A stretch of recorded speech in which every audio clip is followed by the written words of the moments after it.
보실 성경 말씀은 요한계시록 17장 16절에서 18절까지입니다.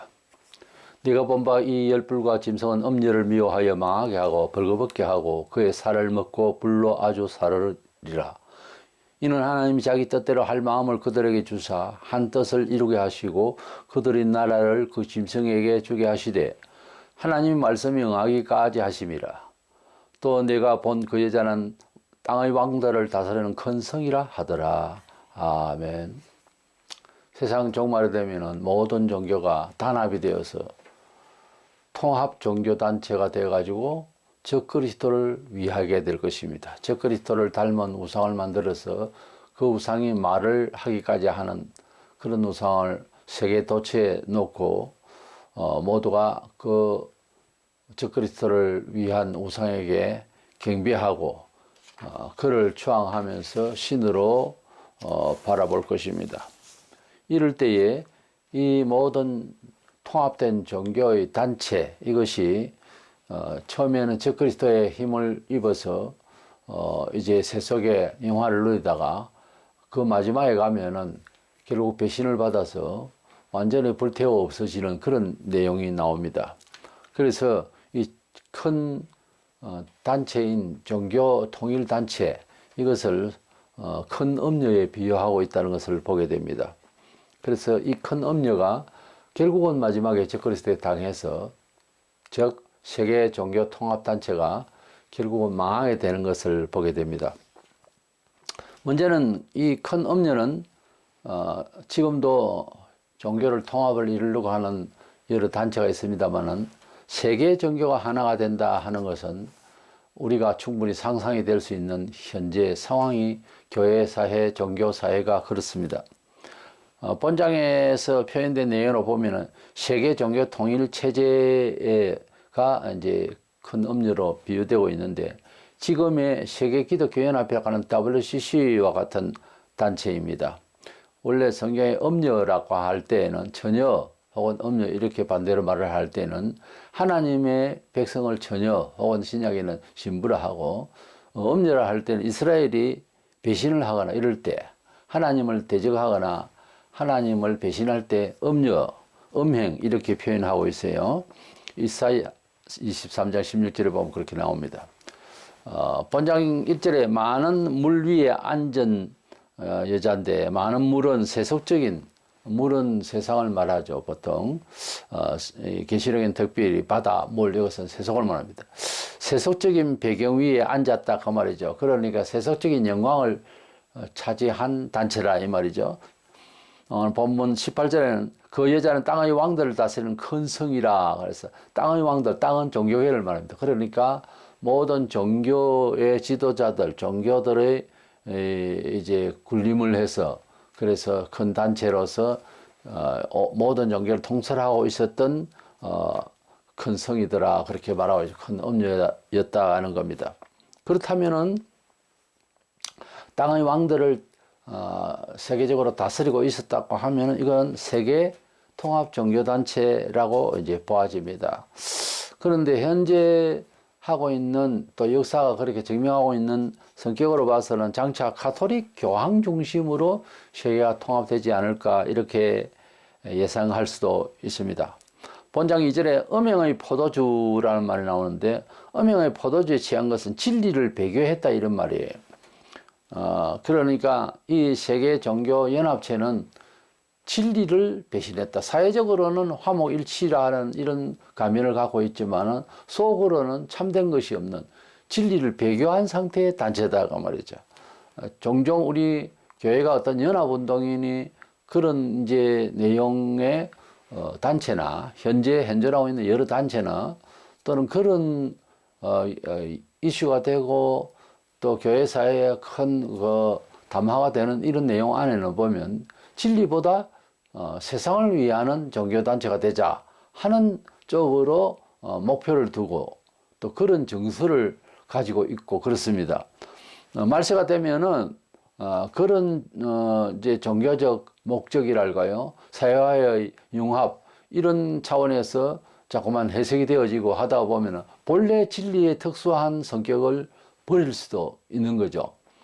왜냐하면 크게 봐서 큰 그림으로 살자 뭐 말을 그럴듯한데 진리로 살자는 말을 절대 하지 않습니다. 그렇게 이제 사회화되어가는 상황을 지금도 우리 한국 교회만 봐도 많은 양식으로 이제 사회화되고 있다는 것을 보게 됩니다. 교회론이라든지 물질관이라든지 심지어 구원관 자체가 근시안적이고 세속적이고 그런 것을 우리가 이제 일부는 탄식하고 있고 또 많은 사람들은 그것이 옳지 않느냐, 좋은 게 좋다는 식으로 나가죠.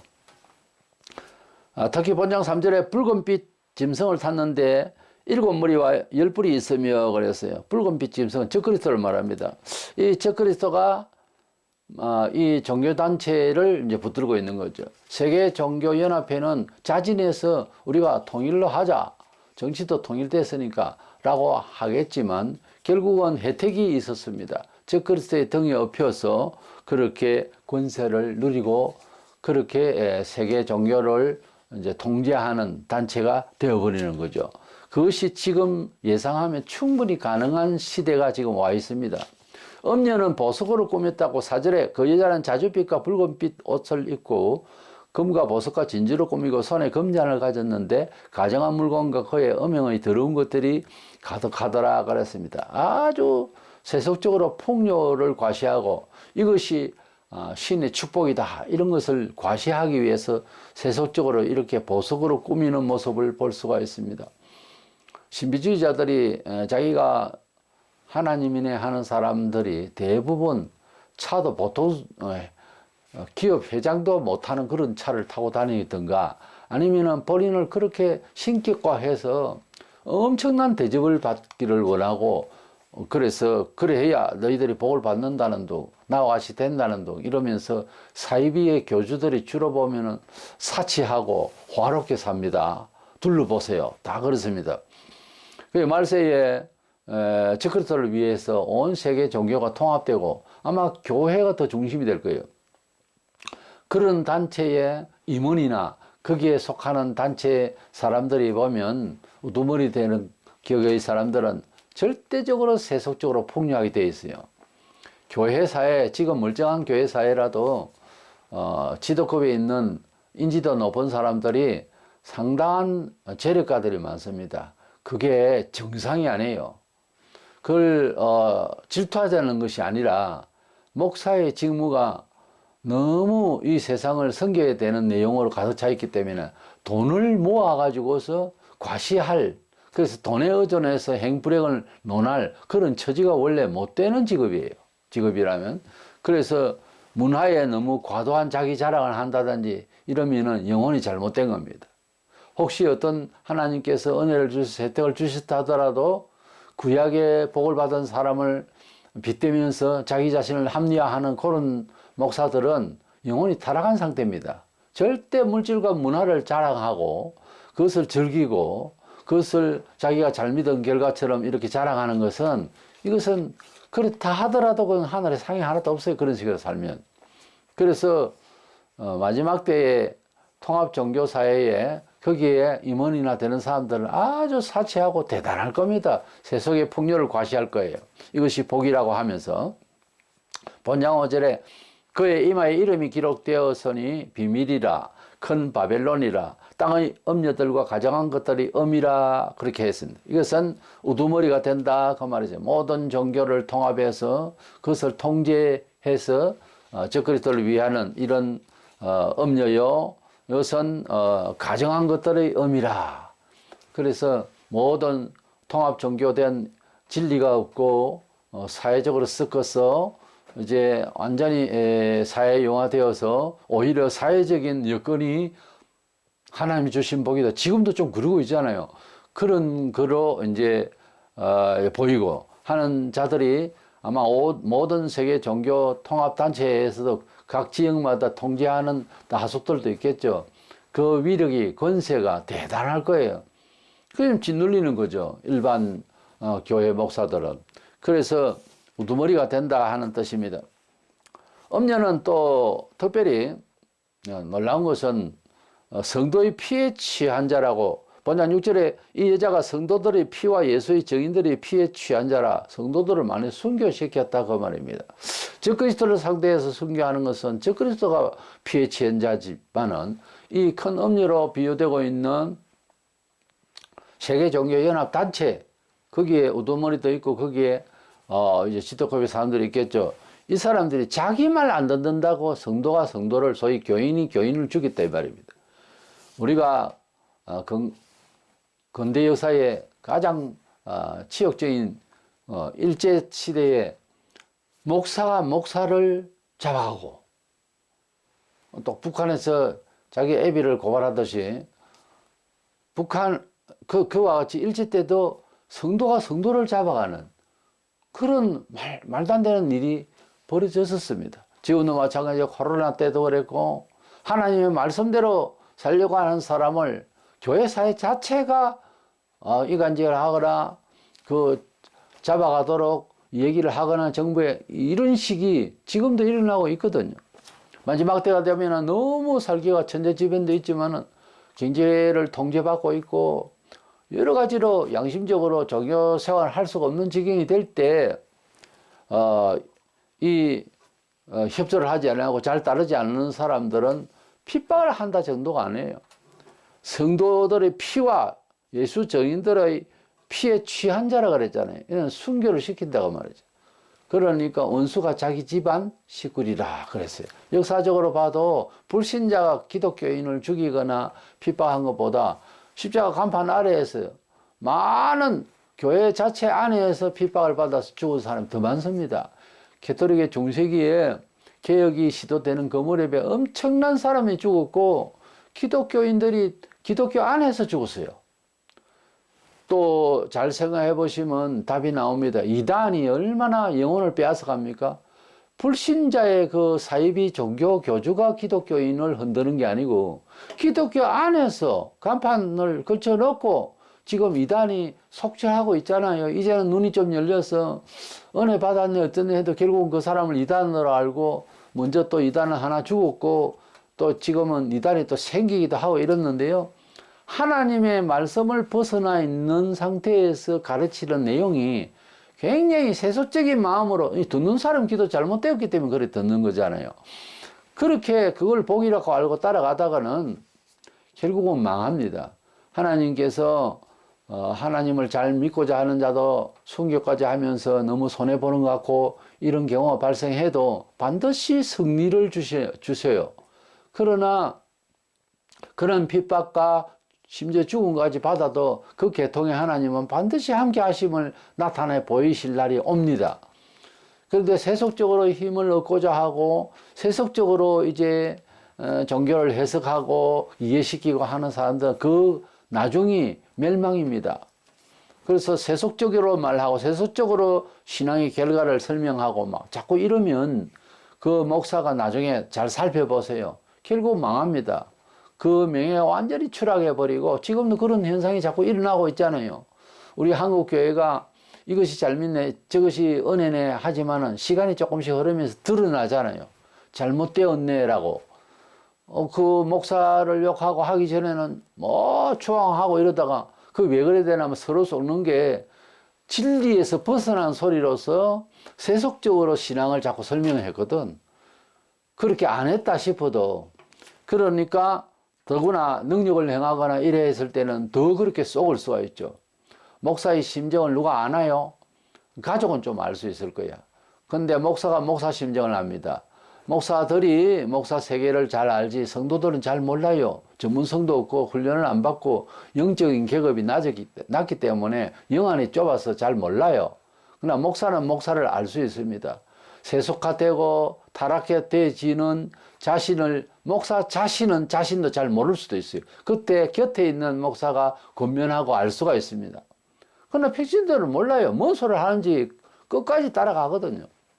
이러다가 나중에 결국은 함께 망하게 되는 것입니다. 성도의 피에 취한 자라 이 종교연합단체가 큰 음료가 이것은 교회가 교회를 핍박했다는 말이니 자기 말 안 듣고 하나 안 됐다 그거지요. 오늘날도 비진리로 뭉쳐지는 그런 단체에 속하지 않으면 욕을 들어요. 요즘도 그래요. 다음에는 아예 대놓고 핍박을 하되 죽이기까지 할 겁니다. 9절에 보면 여자가 안전 일곱 산이라고 했는데 그거는 당시에 로마에 산이 일곱 군데가 봉우리가 있었고 그래서 이 여자가 안전 일곱 산이라고 해서 로마와 같은 그런 막강한 적그리스도의 연합국을 상징합니다. 이 일곱 산은 거기에 앉았다. 거기에 의존해 가지고서 지배를 한다 하니 적그리스도국의 힘을 입어서 교회를 핍박하고 모든 뭐 다른 종파에도 자기들 종교의 자유를 말을 하려고 했지만 이제는 잡혀서 불교는 불교대로 캐토릭은 캐토릭대로 이단은 이단대로 자기 마음대로 못하는 상황이 벌어지는 거죠. 그래서 이 막강한 적그리스도 연합국의 힘에 의존해서 세계 종교를 통치할 겁니다. 10절 12절에서 보면 일곱 왕 중에 다섯 나라는 망했고 그랬는데 다섯 나라는 애굽, 아수르, 바벨론, 메드파스, 헬라고 여섯 번째는 요한 당시의 로마를 말합니다. 일곱 번째 이 나라가 잠시 일어나서 사라질 건데 일곱 번째 이 나라는 적그리스도국을 말해요. 적그리스도는 본장 12절에 임금처럼 권세를 일시 동안 받으리라. 우리나라 같은 경우에도 왕의 그 세력이 500년씩 막 하고 이렇게 하는 수도 있었습니다만 그동안에 지금 우리나라뿐만 아니라 세계 나라가 연임을 한다고 해도 그렇게 오래는 못하겠죠. 만은 그래도 보통 4, 5년 이상은 합니다. 근데 이 임금처럼 권세를 일시 동안 받으리라. 적그리스도국은 천년만년 살 것 같이 딱 조직을 해도 얼마 못 간다 그 말이에요. 아주 강해 보여도 이제 문자대로만 보면은 7년 대환란 중에 확실하게 적그리스도가 세계를 지배하는 모습은 3년 반 정도밖에 안 돼요. 그렇게 해가지고서 결국은 일시 동안 받으리라. 그리고 멸망받게 될 것이다는 뜻이죠. 이런 시대에도 본장 14절에 부르심을 읽고 빼내심을 얻고 진실한 자들은 이기리로다. 그런 정치적인 조건 또는 신앙적인 조건이 상당히 어려운 상황에서도 부르심을 읽고 선택을 받고 빼내심을 얻고 거룩한 영으로 하나님 자녀가 되고 진실한 자들은 진리 안에서 살려고 하는 자들은 이긴다고 그랬어요. 어떤 식으로 이기는지는 모릅니다. 역사 속에서 많은 사람들이 핍박받는 가운데서도 그래도 하나님이 살아계심을 보여주시려고 때로는 사람을 때리려고 하는데 때리다가 손이 멈춰버리는 그런 경우도 있고 사람을 죽이려고 하는데 안 죽는 경우 요한도 전설에 의하면 기름이 튀기는데도 사람이 안 죽더랍니다. 그래서 이건 사람이 아니다 이래가지고 무인도에 밤목섬에 이제 보낸 거예요. 그런데 말세에도 이런 조직적이고 완전한 이런 핍박 속에서도 살아남게 하시는 역사도 있는 겁니다. 하나님께서 성도를 하나님을 간절히 사모하고 정말 하나님의 진리대로 살려고 온전히 자기를 바치고 이렇게 되면은 하나님께서 그를 붙들어 주시는 역사도 있다는 거죠. 그렇게 되면 선교자보다 더 낫다 이런 뜻이 아니라 증명을 하기 위해서 그런 성도로 이제 성립케 하시는 그런 남게 하는 경우도 있다는 겁니다. 쓰시려고. 지금도 우리가 살아가면서 범사에서 온전히 하나님께 딱 붙어 있어야 되는데 반이라도 세상에 이제 발을 묶고 있고 계산을 그렇게 해버리면 그렇게 이해하고 살면 신앙이 반쪽이라 이제 하나님께서 확실하게 붙들어 주신다고 말하기가 어렵습니다. 위험하죠. 하나님은 온전히 의존하는 사람에게 역사하십니다. 그래서 말세에도 그렇게 진리를 사모하고 하나님의 뜻대로 부르심 받은 대로 살려고 하는 사람은 어떤 식으로든 지켜주신다는 언약입니다. 두 번째 생각하는 큰 엄려는 적그리스도부터 권세를 얻었고 적그리스도가 시키는 대로 하고 적그리스도의 그런 제공해주는 세속적인 힘 이걸 믿고 천년만년 살 것 같았는데 외부로부터 충격을 받는 것이 아니라 적그리스도부터 큰 엄려가 멸망을 받습니다. 아이러니하죠. 믿었던 적그리스도부터 멸망을 받습니다. 엄려의 실패와 멸망은 뭐 스스로의 힘이 약해졌거나 세상의 어떤 타의에 의해서가 아니고 자기가 믿고 의지했던 적그리스도로부터 배신을 받고 멸망을 완전히 받아버립니다. 본문 16절에 네가 본 바 이 열불과 짐승은 음녀를 미워하여 망하게 하고 벌거벗게 하고 그의 살을 먹고 불로 아주 사르리라. 자, 이렇게 믿고 의지했던 적그리스도 국에서 적그리스도로부터 멸망을 받을 누가 알았겠어요? 실컷 일을 해놓고 멸망을 받습니다. 지금이나 나중이나 세속적인 신자는 세속을 의지하고 이렇게 살다가 결국은 세속의 힘에 당합니다. 왜냐하면 세속적인 힘, 세력, 조직, 특별히 돈, 이것은 원래 마귀가 내게 넘겼다 이런 말씀이 있어요. 성경에 보면 마귀가 붙들고 있어요. 그래서 우리가 하나님께서 원하시면 그놈이 갖고 있는 것에서 빼내서 우리에게 주시는 겁니다. 어떻게 보면. 그러니까 세속적인 힘을 의지하면 할수록 마귀에 속해서 죄를 지면 마귀에 속하나니 그랬어요. 죄를 짓는다는 말은 대부분 세상의 탐욕에 의해서 죄를 짓습니다. 거기에는 반드시 돈이 개입돼요. 그래서 이렇게 되면 썩는 인생이 됩니다. 불신 세계에도 같은 형식이죠. 세상을 돈이 있어야 살고 열심히 살아야 된다. 다 맞는 말이면서 하나님은 없단 말이죠. 내가 뭔 죄를 짓냐 이러지만은 하나님 뜻대로 안 살았잖아요. 결국은 죽을 때 어떻게 돼? 허물을 느낍니다. 왜요? 마귀가 주는 상식으로, 지식으로, 처세로, 철학으로 살았기 때문에 마귀는 요한복음 8장 44절에 속이는 자의 앱이라 그랬거든. 그렇게 세상은 뭐다? 쏘고 사는 겁니다. 누구에게? 마귀에게.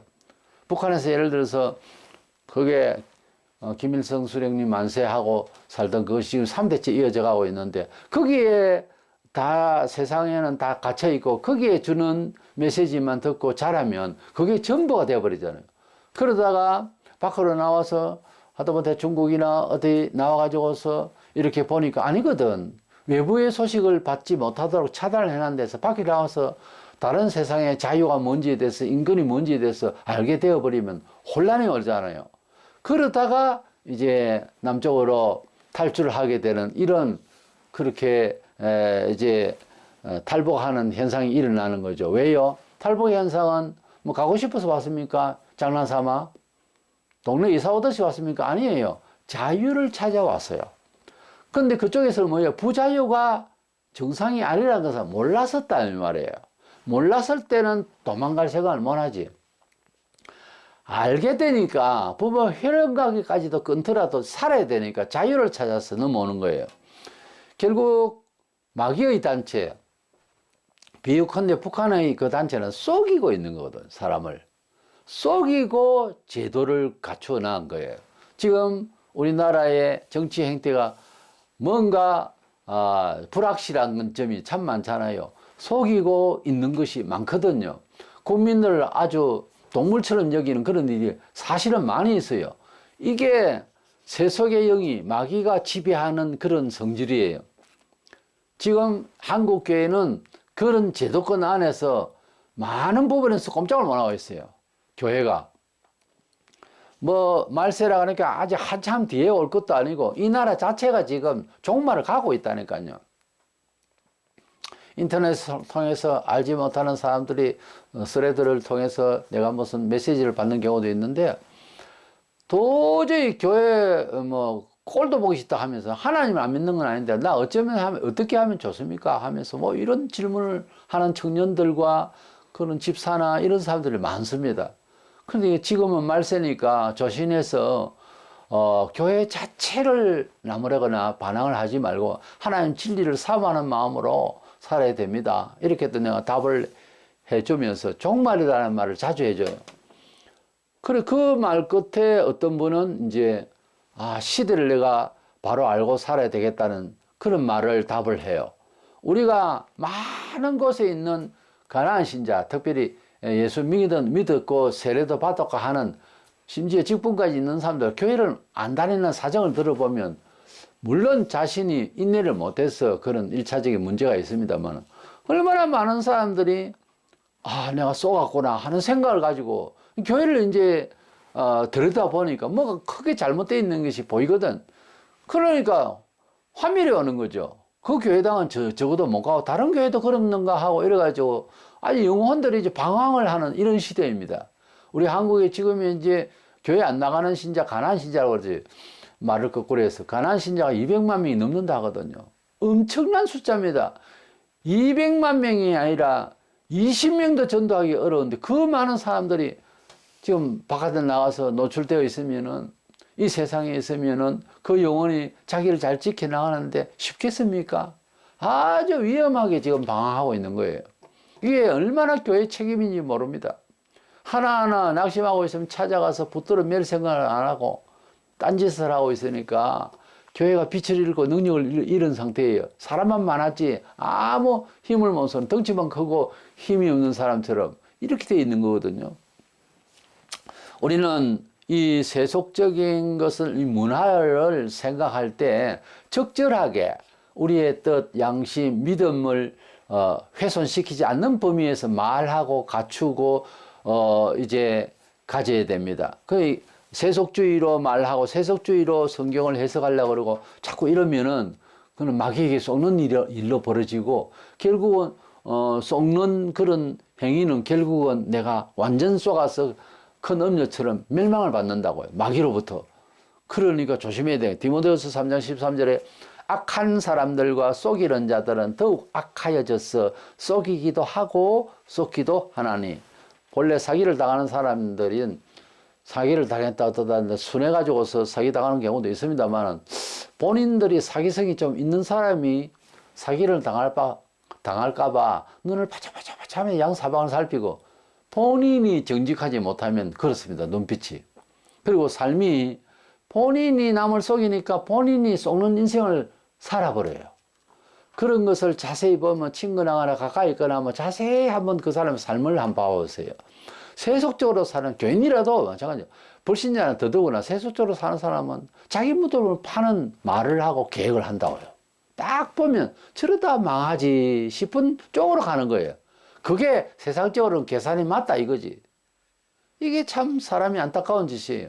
아니 그리스도 밖에 있는 모든 영들은 마귀 안에 처해 있다 그래서 그게 현실적으로 몰라서 그렇지 마귀의 저설은 사람을 속이는 거예요. 세상을 속이고 모든 정치도 속이고 그래서 모든 물질이 선한 것처럼 그러니까 어떻게 어떤 불법을 하더라도 물질을 채우기 위해서는 행복하다 하는 거짓말을 하는 거예요.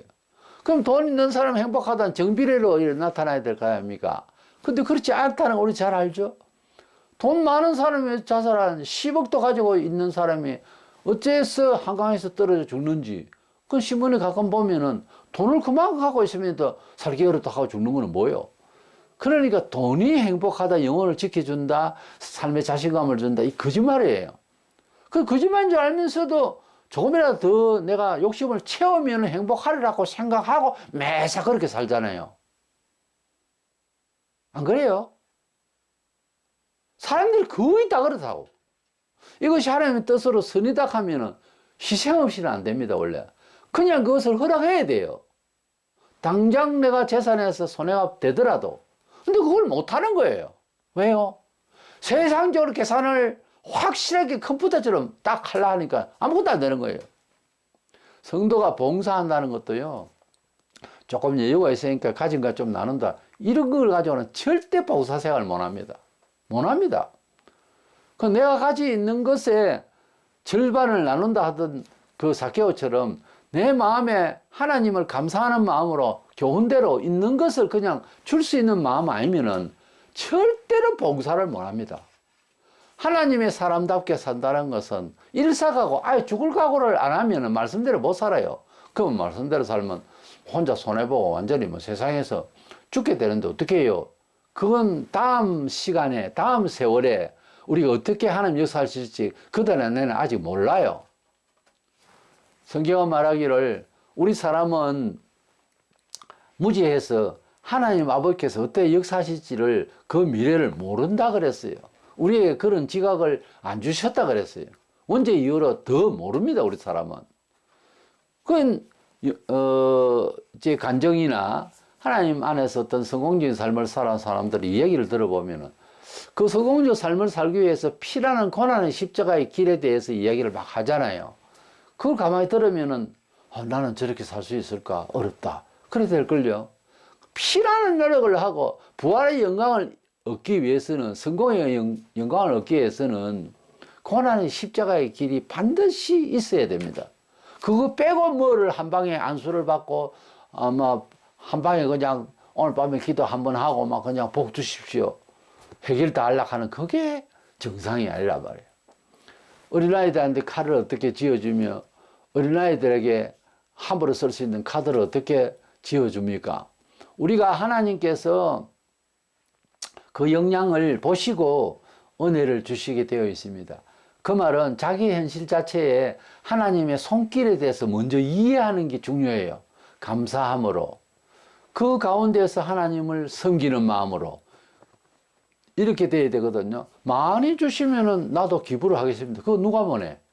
그건 안 맞는 기도예요. 근데 현재 한국교회가 그러고 있거든요. 사실 여기저기 다 기도가.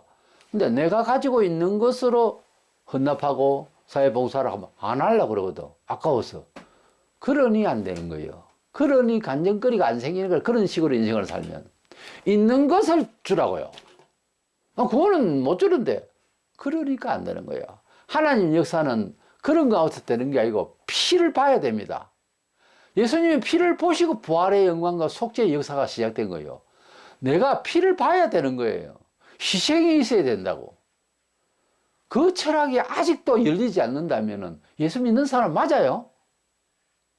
예수님이 우리를 구원하시기 위해서, 하나님 아버지께서 우리를 사랑하시기 위해서 방법이 뭐였어요? 한 분밖에 없으신 독자 거룩한 성자를 희생을 시켰다니까요.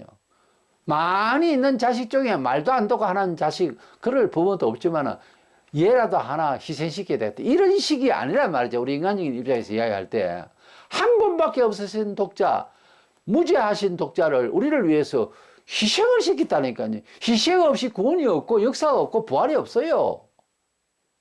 그걸 아시고 하나님을 믿는다고 하는 것은 진지하게 말해서, 정말 진지하게 말해서 완전 세속적으로 죽어야 됩니다. 내 것이 아닌 사람이 되어버려야 돼요. 무서운 겁니다. 원래 뭐가 죽고 기적이 일어나고, 이게 기독교의 원리예요. 기독교의 처세는 다른 게 없어요. 하나님 말씀대로 살면서 살기 위해서는 희생이라기보다 죽어야 돼요. 그거 순종한다고. 그리고 그 다음에 사는 거예요. 그러니까 이런 계산법은 세상에서는 경험이 안 되는 겁니다. 원래 그걸 하라는 거예요. 기독교 이전에도 계속 지금 말씀대로 살아라, 그러면 좋은 효과가 있다는 말 내용이 그거예요. 그러니 세상 이치에 너무 눈이 밝으면 봉사 못해요. 못한다니까.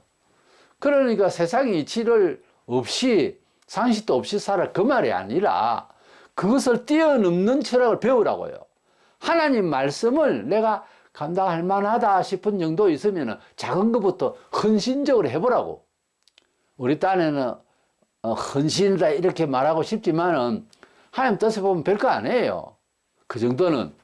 이렇게 헌신을 해보면, 그래 투신을 하다시 하면 하나님께서 역사하심이 계시는 거예요. 큰 위로가, 그것도 바로 이어서 나타날 경우가 더 많아요. 하나님 말씀대로 살기가 너무 힘드니까 세상에 욕심이 가득 차가지고서 속이는 마귀의 힘이 다 어져나고, 경험이 그래 돼 있거든요. 그러니까 뭐 체험을 못 하는 거예요. 오죽했으면 기독교는 이론이 아니고 체험 종교다 하겠어요. 그거는 다른 긍정적인 면에서 볼 때 맞는 말이에요. 하나님의 말씀은 경험을 안 하면 이치를 다음에 누구에게 말할 수도 없어요. 자기가 경험을 해봐야 돼요. 그 경험은 아프다 보다 좀 모험적이다 해야 되나? 하나님의 말씀은 우리의 몸에 박혀있는 계산법, 이치법이 아니니까 어떤 면에서 모험인 거예요.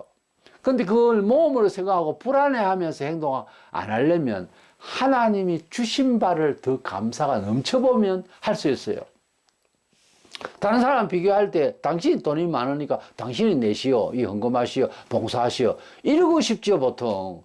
그러나 나보다 훨씬 돈이 많은 사람이고 조직적으로 사회적으로 모든 면에 잘 되어 있는 사람보다 내가 더 잘 되어 있는 것처럼 그렇게 기쁨과 환희로 가득 차 있으면 내가 헌신을 할 수 있죠. 그런 거거든요. 많이 있어야 봉사한다, 거짓말입니다. 되는 게 아니에요. 그래서 한다 하는 것도 바른 봉사도 아니고요. 하나님께 드리면 남는 거 드리는 거 아닙니다. 있는 것을, 내가 붙잡아야 할 것을 떼어서 넣어야 되는 거예요. 그게 사케오 정신입니다. 그게 진짜 예수 만난 사람의 정신이에요.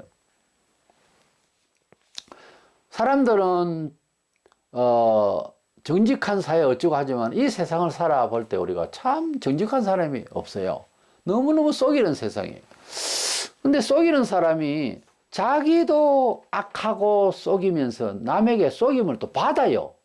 그런 세상이라고 디모데후서 3장 13절에 한 말이에요. 고린도서 3장 18절에 아무도 자신을 속이지 말라. 너희 중에 누구든지 이 세상에서 지혜 있는 줄로 생각하거든 세상의 경험이 좀 있네, 또 지식이 있네, 이러지 말라 이 말이에요. 어리석은 자가 되라 차라리 그리하여야 지혜로운 자가 되리라. 이 말씀은 세상적으로 지혜가 있고 학식이 있고 하는데 뭘 내가 무지하다 생각해야 되느냐, 이제 그렇게 말하겠지만은 내가 가지고 있는 정신세계와 가치관과 판단 능력을 가지고 세상을 계속 그런 식으로만 살지 마라. 그리하면 무지한 자가 된다. 그래서 어리석은 자가 되라. 이 말은 하나님의 말씀에 어리석은 자가 되라. 그런 지혜를 발휘하지 마라. 그 말이에요. 그래야 지혜로운 자가 되리라. 그랬거든요. 그래서 하나님을 경외하는 것이 지식의 근본이라고 그랬어요. 하나님을 경외할 때 바른 지식이 온다 그랬어요. 사람이 박사가 되고 세상에 경험이 많고 보통 자라면서 가정 환경에 같은 지식을 터득하는 것도 있지만 사회를 살아가면서 초중고대 이렇게 공부도 하고 학습을 하는 가운데서 모든 사회생활을 하면서 받은 지식이 있잖아요. 철이 든다든가 뭐랄까요. 그래서 삶의 철학이 처세가 아주 강화되잖아요. 그거 믿고 하나님 앞에 와서 하나님 말씀 앞에서 그거대로 처세를 하지 마라. 그런 뜻이에요. 그러면 안 되고 그 모든 것을 이것 가지고는 하나님을 만나는 게 아니다 하는 생각으로 어리석은 자가 되라. 그렇게 하면 한 말씀대로 살기 위해서 하면 지혜로운 자가 되리라. 그런 뜻입니다. 이 말은 말세 주시는 말씀이 아니라 예수 처음 믿을 때부터 귀를 크게 열고 이 말씀이 무슨 뜻인지 알아야 돼요. 예수 앞에 오는 사람은 원입교인으로 처음 온 교인이라도 하나님 앞에 인생의 가치관, 인생의 처세관을 완전히 내려놓고 그동안의 경험을 내려놓고 제대로 된 철이 든 그런 세상 경험 없는 사람은 더더구나 다 내려놓고 특별히 제일 어려운 사람은 세상을 처세가 좋고 잘 살아가는 그 사람이 참 어려워요. 성경대로 살기가. 교회 와서 또 처세를 잘하고 가룟유다처럼 머리가 좋았거든요. 동계산도 잘하고 회계도 맡을 수 있고 할 수 있는 그런 사람 참 위험해요. 목사는 그런 사람을 잘 구별해서 이거 분리해야 됩니다. 그래 너무 똑똑한 사람이 믿음으로 사는지 잘 살펴봐야 돼요. 세상 처세대로 해도 종교생활은 되거든요.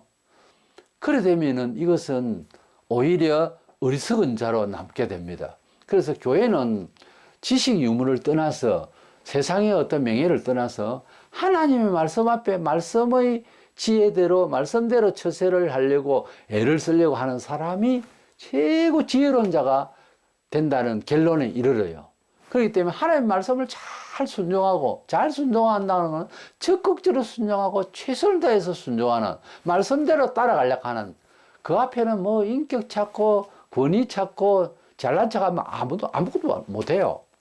하나님의 말씀이기에 이해하고 또 이해하지 아니요라는 것이 있어서는 안 된다는 것이 성경은 그렇게 말하고 있잖아요. 하나님의 말씀대로 산다는 것은 사실은 돈이나 지식이나 세상적인 경험 가지고 이것을 이해하고 믿으려고 해서는 안 됩니다. 19세기부터 자유주의 신앙이라는 게 세상적인 이해를 가지고 하나님 말씀 담나 안 담나 이딴 식으로 생각했죠. 그러니까 안 믿어지는 거예요. 본래 하나님 말씀대로 살아가도록 해놨고 본래 사람은 걸러 먹었다 어느 시대든지 그렇게 말씀하고 있어요. 성경은. 그렇게 골백 번 이야기를 해도 또 내 생각대로 계산을 하는 거지. 왜 안 되는 거예요, 이게. 하나님의 말씀대로 산다고 하는 것은 하나님의 말씀을 전지전능하셔서 세상을 만드신 그 실력의 말씀이고 그런 실력자가 나에게 이렇게 살면 잘 되리라고 하는 영혼이 잘 되고 범사가 잘 된다고 이제 약속하시고 주신 말씀이다 하고 인정하기로 했잖아요. 그러면은 내가 생각하는 종교생활이든지 사회생활이든지 하는 생각들 살지 말고 하나님의 뜻이 내 눈, 내 귀, 내 가슴, 내 배가 따라갈 수 있도록 내 발이 따라갈 수 있도록 온 전신을 하나님 말씀 내가 그렇게 믿게 됐으니까 부여잡고 따라가려고 하다못해 바지가랑이 잡더라도 이렇게 따라가듯이 질질 끌이 가더라도 한 뜻대로 살기 위해서 눈물 나고 질질 끌이 가는 것 같은 그런 인격 파손되고 너무 힘듭니다. 원래 성경대로 산다는 것은. 그러나 나는 이 말씀을 이미 내 아버지의 말씀이고 나는 효도하고 싶고 나도 하나님 아버지의 뜻대로 살아서 자녀답고 싶었다면 그 욕심은 있을 것 아닙니까? 방법에 있어서는 말씀을 부여잡아야 되는 거예요. 어느 정도로 목숨 걸고 붙들어야 돼요. 그래야 사니까 나를 믿는 자는 죽어도 살겠고 그랬잖아요. 죽어도 산다는 마음으로 끝까지 붙들고 가야 되는 거예요. 아브라함이 100세의 약속의 아들 늦게나마 아들을 받았습니다. 아이가 장성하여 청년이 되었습니다. 아주 잘 큰 아이를 그래 하나님께서 제물로 바치라 이랬을 때 저와 여러분은 무슨 생각을 하겠어요? 어떻게 이럴 수가 있나? 제일 처음에 그 말이 나올 거예요. 아니 약속의 아들로 주신다 해놓고 이걸 또 제물로 바치라고 하면 그게 세상적인 방법이에요. 생각이. 말도 안 된다 이렇게 되는 거예요. 아브라함의 아내 사라는 참 이쁜 사람이었습니다. 성경적으로. 그 아내하고 이혼도 했느냐? 안 했어요. 아내의 믿음이 그만큼 안 되는 거예요. 믿음이 안 되는 사람은 이혼하면 이게 오히려 오작도로 납니다. 교회 사회가 부부라도 이혼을 할 걸 해야지 안 되는 거는 못 해요. 그래서 그것을 인원도 하지 않고 밑에 있는 종들까지도 간섭 못 받도록 아예 하고 이래가지고 자식을 죽이려고 했어요.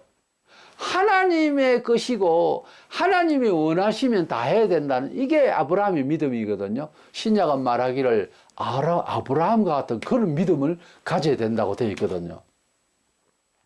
우리가 그런 믿음을 실행한 적이 있습니까? 무슨 흔적을 말해보세요. 하나님이 가장 좋아하시는 그 일을 위해서 하나님이 원하시는 것 중에 생명이 먼저입니다. 가장 귀한 생명. 생명보다 귀한 게 있습니까? 그러면 자식들을 낳아서 어떻게 키우고 어떻게 하나님 앞에 봉사하고 있어요? 천하보다 귀한 생명이 부모로서는 자식이 제일 큰 거예요. 하나님을 사랑하는 흔적을 한번 내보세요. 증명을 하시라고. 하나님을 사랑하고 하나님 말씀이 맞다고 내가 인정을 했으면 그 말씀을 어떻게든지 붙잡으려고 하는 흔적을 보여달라고요. 참 어렵습니다. 하나님 말씀은 그래 믿고 싶은데 믿는다 하면서 반응하는 태도는 세속적으로 계산다 해버리고 그래야 안 되는 거예요.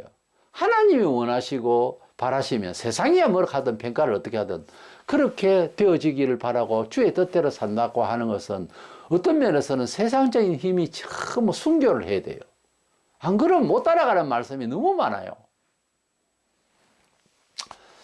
그래서 세상에서 지혜 있는 줄을 생각하면 그 생각 그대로 갖고 있으면 어리석은 자가 되어라. 차라리 어리석은 자가 되어야 지혜로운 자가 되리라 그랬습니다. 사도 바울이 지식이 대단하고 아주 빼대 있는 집안에서 율법사로서 교사로서 대단했습니다.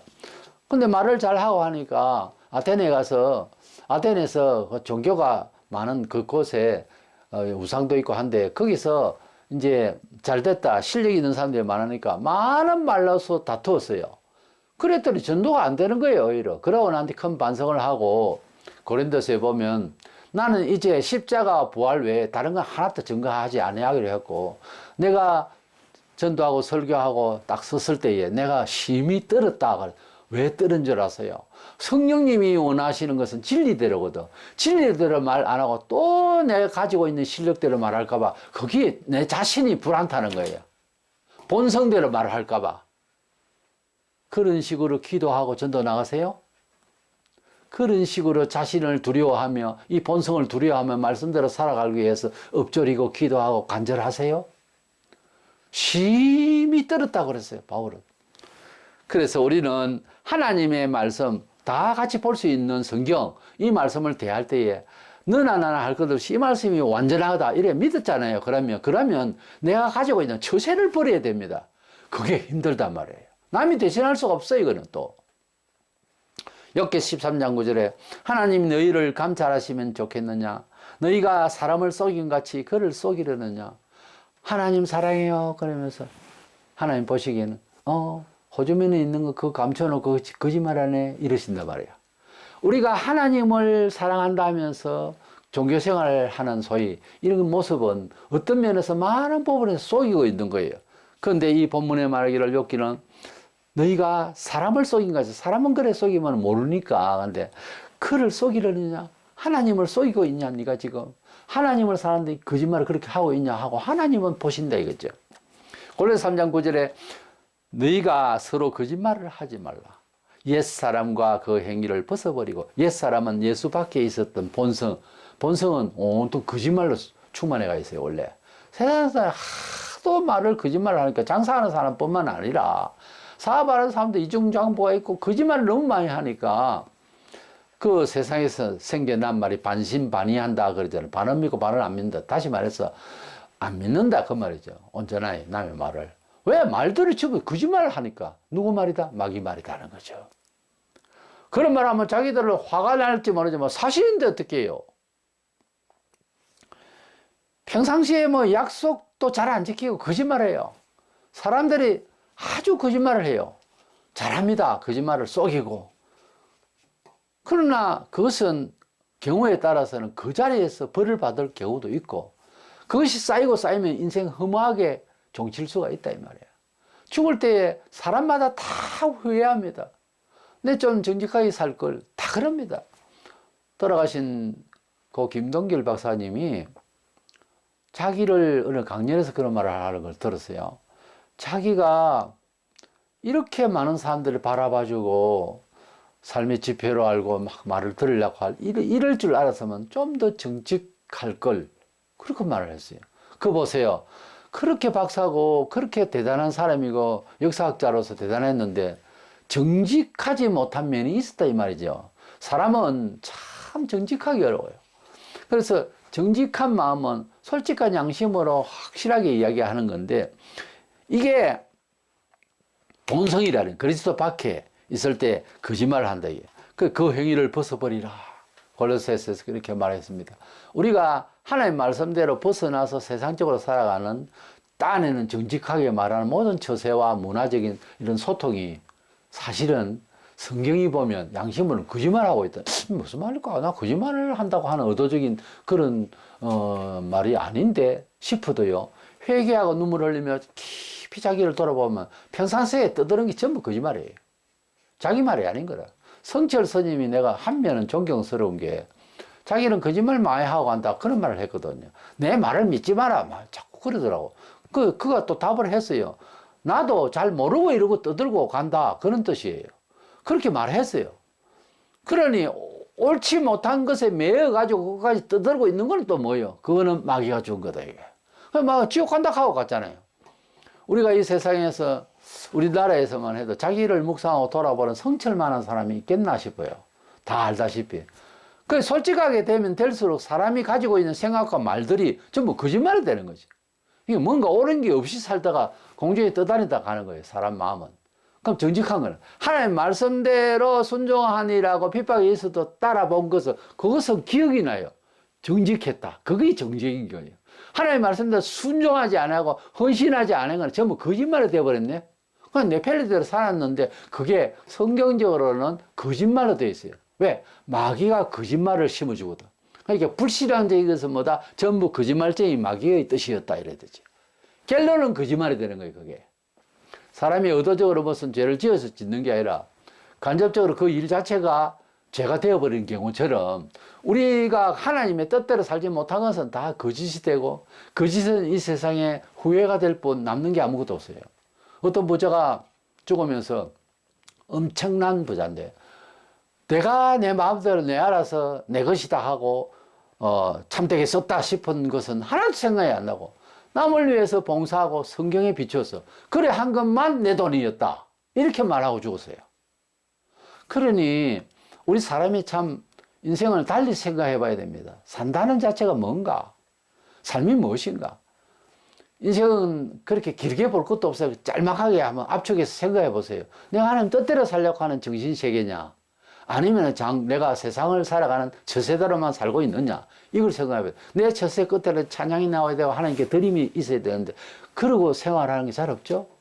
그냥 내 만족, 내 돈, 내 산, 내가 사고, 뭐 그렇게 사는데 뭐 잘못됐는지 이렇게 생각만 하고 있지 하나님께 영광을 돌리는 간절한 마음은요 내가 헌신이 없이 눈물이 없이는 위로해 주세요 영을 받아가지고 찬양할 일이 없지. 사람이 찬송한다는 것도 어떤 감사가 이제 기초를 해야 되거든요. 서글퍼서 신세타락으로 노래 부르는 것도 있어요. 그러나 원칙은 그래서는 안 되죠. 감사함으로 찬송을 해야 되는데 그 감사함으로 찬송하는 것은 자존심을 죽였을 때 혹은 핍박을 받았을 때 그때의 반등으로 위로하시는 영이 와서 찬송하는 거예요. 대적 없이 감사합니다. 그건 안 되는 거예요.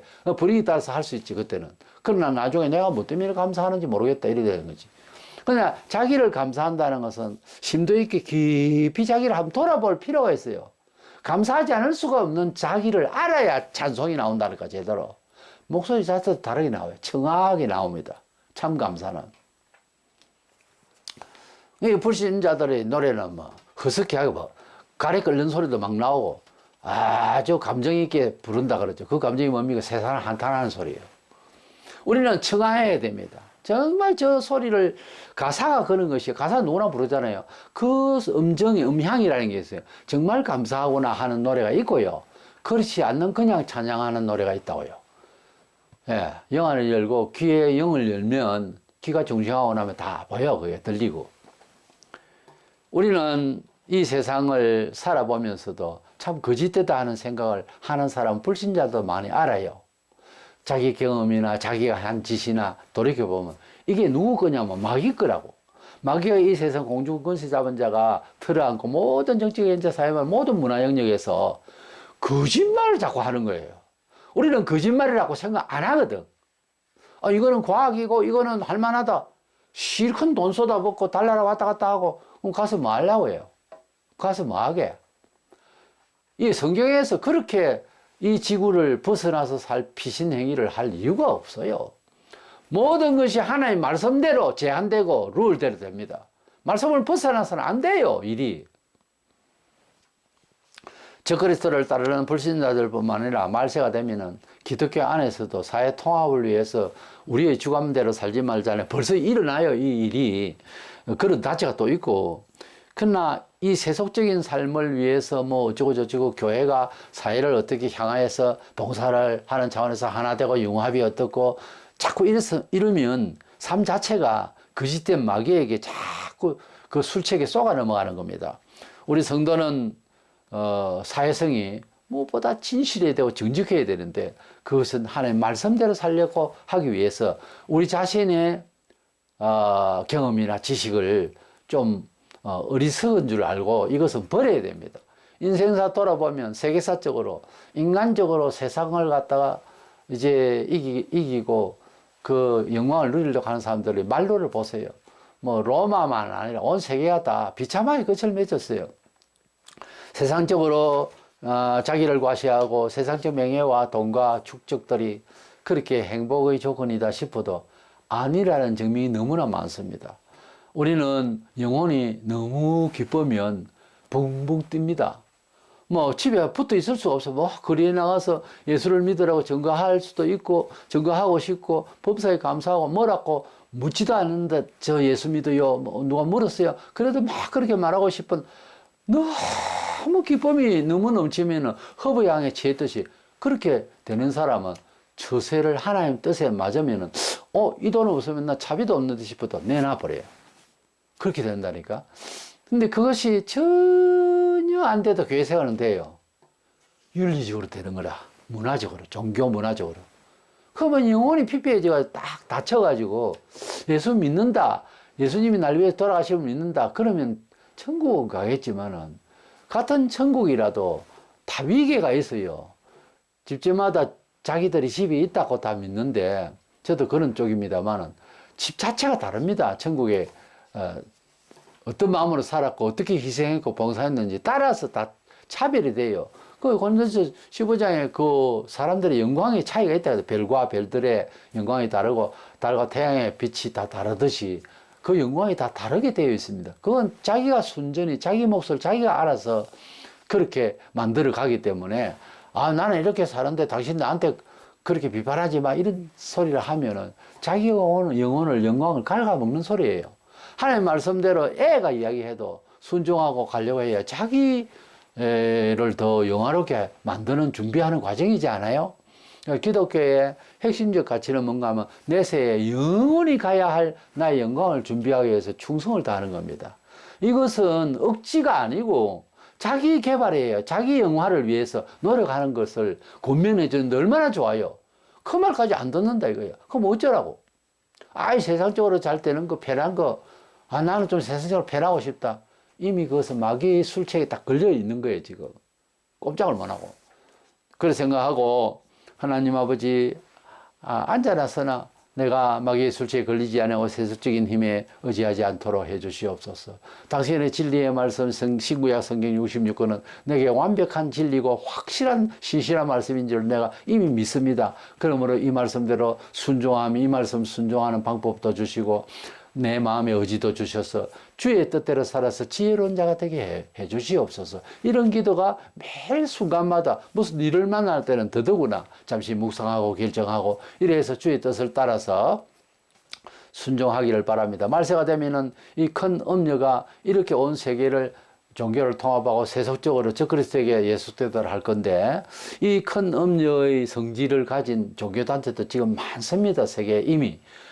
그 중에 대표로 WCC는 WEA 뭐 많습니다. 여러 가지 종교단체가 있어가지고 이래서 기독교만 연합되어 있는 게 아니고 타 종교도 막 섞어 있어요. 지금 이미 이게 종교 통합을 가고 있는 상황이 있고 통합에 속하지 않았다 하더라도 한 교회 안에서도 각각 다른데요. 너무 세속적인 방법으로 교회가 이벤트식으로 복음을 이해시키려고 그러고 세속적으로 뭐 신앙의 결과는 세상 잘 사는 것처럼만 얘기를 하고 그건 따를 수도 있지만 그게 복음의 본래 목적이 아니거든요. 기독교는 내세지향적인 것이고 하나님께서 뜻이 계시면 또 물질도 주시고 직위도 주시지. 내가 직위 높아졌다 예수 닮으면 복되다 그걸로 자랑하라는 것이야. 거기에서도 올라갔으면 또 주의 뜻대로 영광을 위해서 잘 지혜롭게 그렇게 일처리를 하고 이렇게 하라고 했지 세상 잘 먹고 잘 살아라 하는 법이 기독교가 아니에요.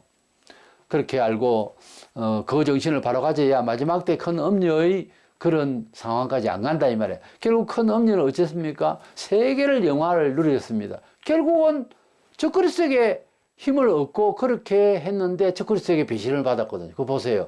결국 믿는 자에게 믿는 사람의 발등이 도끼 발등에 찍힌다 그런 말이 있어요. 믿는 사람에게 배신을 주로 당하는 경우가 많거든요. 그것이 교회 사회에 종교 사회에 앞으로 되어질 일입니다. 그 점을 아시고 하나님의 뜻대로 지금부터 작은 일에부터 오직 하나님의 뜻 그래야 우리가 삽니다. 결국은 살아요. 죽지 않고 살아요. 그래서 주님께서 겟세마네 동산에 피땀 흘려 기도하시고 이 죽음을 지나가게 하옵소서 하는 그건 세상으로 살겠다 이 말 아닙니까? 주님이 시험을 받으셨으나 죄는 짓지 아니하였다. 사람은 시험은 받을 수 있어요. 육을 가진 사람은 예수님도 어떤 면에서 그건 시험이에요. 근데 그것을 아버지 뜻대로 하옵소서 하고 아버지 뜻은 이미 정해져 있잖아요. 세상에 속죄의 제물이 되도록. 그래 그 뜻대로 가겠습니다 이 말이죠. 밤새도록 피땀 흘려 기도하신 예수님. 그렇게 피땀 흘려 기도하셨더라도 하나님 뜻대로 살겠다고 했을 때에 부활의 영광을 보여주셨고 속죄의 그런 주로서 완벽하게 성리가 된 것을 3일 반 만에 사흘 만에 2박 3일 사흘 만에 바로 답을 주셨잖아요. 그거와 같이 우리도 주님처럼 우리가 무슨 일을 당할 때에 피땀 흘려 기도하신 주님만큼 잘하나 그러나 그만큼 정말 한다면 반드시 부활의 영광 승리의 영광을 주실 줄 알고 하나님 뜻대로 살기를 최선을 다하는 저와 여러분 되시기를 주의 이름으로 축원합니다.